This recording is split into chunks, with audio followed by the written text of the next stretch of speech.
위하여 살며 주 닮으리니 널 보는 이마다 주 생각하리.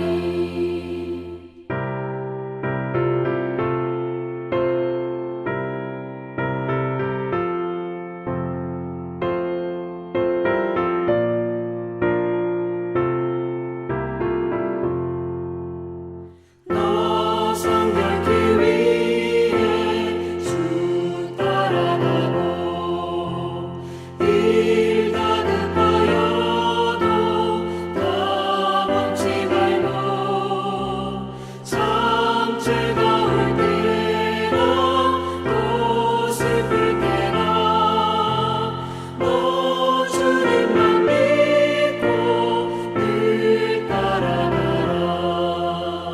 너 성결케 위해 늘 기도하며 내 소원을 주께 다 맡기어라. 너 성령을 받아 주 섬겨 살면 저 천국에 가서 더 잘 섬기리.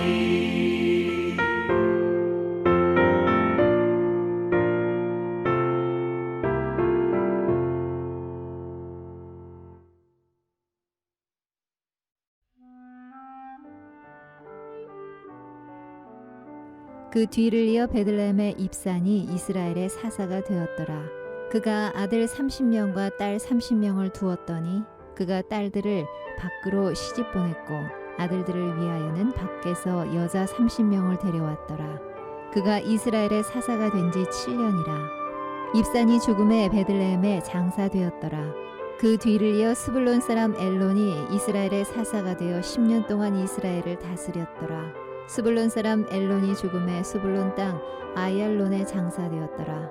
그 뒤를 이어 비라돈 사람 힐렐의 아들 압돈이 이스라엘의 사사가 되었더라. 그에게 아들 40명과 손자 30명이 있어 어린 나귀 70마리를 탔더라. 압돈이 이스라엘의 사사가 된 지 8년이라. 비라돈 사람 힐렐의 아들 압돈이 죽음에 에브라임 땅 아말렉 사람의 산지 비라돈에 장사되었더라. 오늘 본문은 입다를 이어서 세 명의 사사들이 등장하고 있습니다. 입산과 엘론과 압돈이라는 사사입니다. 이름이 굉장히 낯선 사사입니다. 드보라나 기드온과 같은 사사들은 통치 기간도 길고 또한 사사로서 공적인 사역도 많이 사사기에서 언급되고 있습니다. 그러나 세 명의 사사들은 단 8절밖에 나오고 있지 않습니다. 오늘 본문의 분량을 보면 입산은 3절, 그리고 엘론은 2절, 압돈은 3절이 나오고 있습니다. 오늘 등장하는 세 명의 사사들은 한마디로 표현한다면 세속화된 사사라고 볼 수 있습니다. 불의와 제약이 난무하고 부르짖음과 회개 속에서 나타나는 사사들은 성령의 사사들입니다. 성령의 사사들은 이스라엘을 대적하는 이방인들과 목숨을 걸고 싸웠습니다.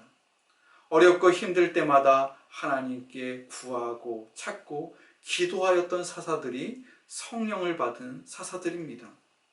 성령의 사사들은 하나님과 이스라엘 백성들 앞에서 공적인 사역을 비교적 잘 감당하였습니다. 그 사사들이 통치할 때 이스라엘은 번영하였고 부흥하였습니다. 그런데 오늘 본문에 등장하는 세속화된 사사들은 하나님을 찾는 모습이 없었습니다. 하나님께 묻지도 않고 또한 기도하지도 않았습니다. 성령의 사사들을 세운 사람은 사람이 아닙니다. 하나님께서 세우셨습니다. 그런데 세속화된 사사는 사람이 세운 사사입니다. 누구누구의 뒤를 이어서 앞사람이 했던 방식대로 그대로 사사 노릇을 했던 것입니다. 먼저 입사는 7년 동안 사사로 있으며 자녀를 무려 아들 30명, 딸 30명을 두었습니다. 자녀를 많이 둔다는 것은 고대 사회에서는 축복이었습니다. 그런데 아들 30과 딸 30은 일반적인 축복으로 보기에는 지나친 면이 있습니다. 입사는 마치 왕처럼 군림하며 부인을 매우 많이 두었을 것입니다. 그리고 아들과 딸의 배우자를 모두 바깥에서 들여왔습니다. 오늘 본문의 9절을 보면 그가 딸들을 밖으로 시집 보냈고 아들들을 위하여는 밖에서 여자 30명을 데려왔더라. 한 명의 자녀도 빠짐없이 모든 자녀들을 밖에서 배우자를 데려왔다는 것입니다. 우상 숭배를 하고 문화가 전혀 다른 이방인을 배우자로 들였습니다. 하나님께서는 가나안 땅에 들어올 때 이방인들과의 통혼을 금하였습니다. 그런데 입사는 하나님의 말씀을 무시하고 밖에서 자녀들을 위한 배우자를 들였습니다. 입산이 자녀들을 국제 결혼을 시킨 이유는 자신의 정권을 유지하기 위해서입니다.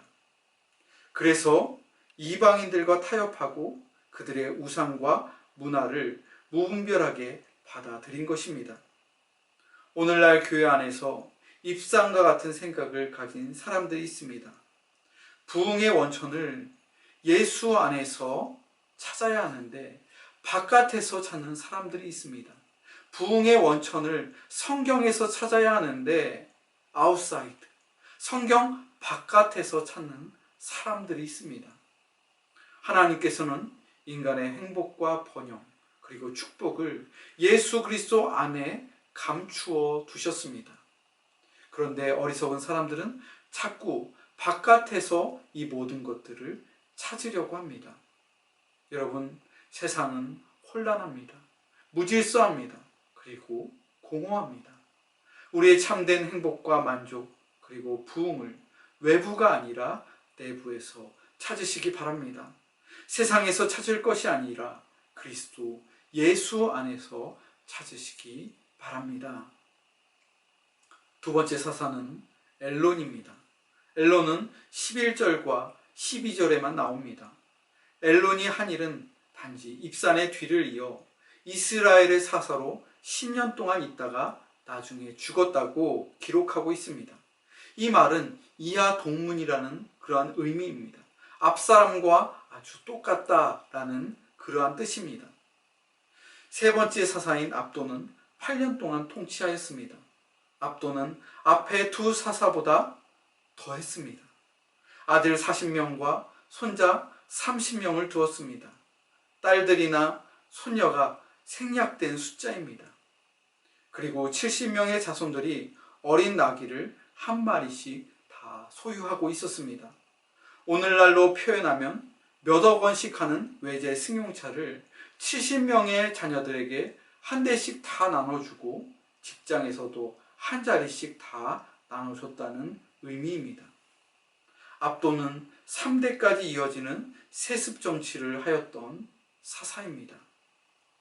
오늘 등장하는 3명의 사사들은 세속화된 사사의 전형을 보여주고 있습니다. 세속화된 사사들의 특징은 모든 것이 자기 만족으로 향하고 있습니다. 미국의 사회 비평가인 앤드루 델방코라는 학자는 진정한 아메리칸 드림이라는 책에서 희망에 대해서 다음과 같이 그는 설명하고 있습니다. 미국을 건설한 청교도의 희망은 하나님과 이웃을 즐거워하는 영원한 삶이다. 이러한 신앙적인 가치를 통해서 미국을 건국하였다. 19세기 미국의 새로운 희망은 번영하는 나라로 축소되고 있습니다. 에이브러함 링컨과 같은 애국주의자들의 교훈으로 희망은 하나님에서 나라로 축소됩니다.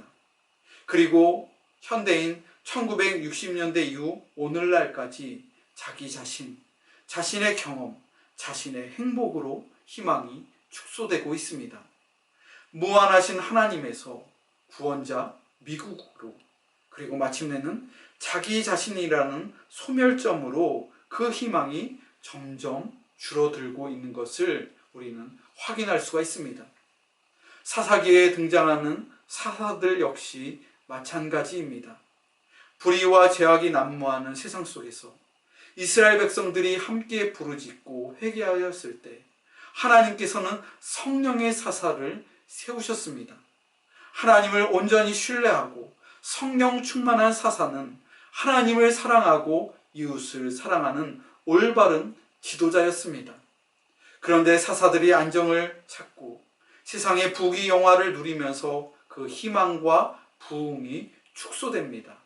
자신이 속한 나라, 자신이 속한 지파, 내 가족, 나 자신의 안락함과 만족으로 그 희망이 점점 축소되고 있습니다. 입산과 엘론과 압도는 삶의 최고 가치를 하나님 사랑과 이웃 사랑에 둔 것이 아니라 자신의 행복에 두었던 세속적인 사사였습니다. 그래서 하나님께서는 이 사람들의 행적을 짧게 그렇게 생략하신 것입니다. 사랑하는 성도 여러분, 여러분의 희망은 어디에 있습니까? 무엇 때문에 인생을 살며 무엇 때문에 교회를 다니며 무엇 때문에 신앙생활을 하고 있습니까?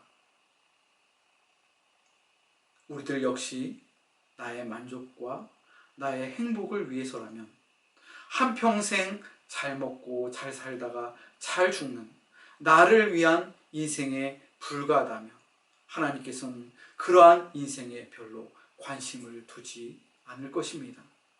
하나님께서 우리에게 원하는 삶은 마음과 뜻과 힘을 다하여 하나님을 예배하고 하나님을 사랑하는 삶입니다. 그리고 이웃을 생각하고 배려하고 사랑하는 삶입니다. 하나님께서 우리에게 주신 새 계명은 사랑입니다. 하나님께서 우리에게 값없이 베풀어 주신 그 사랑을 기억하시며 그 사랑을 이제는 값없이 나누어 주는 복된 삶을 살아가는 우리 모든 성도들이 다 되시기를 바랍니다. 기도하겠습니다.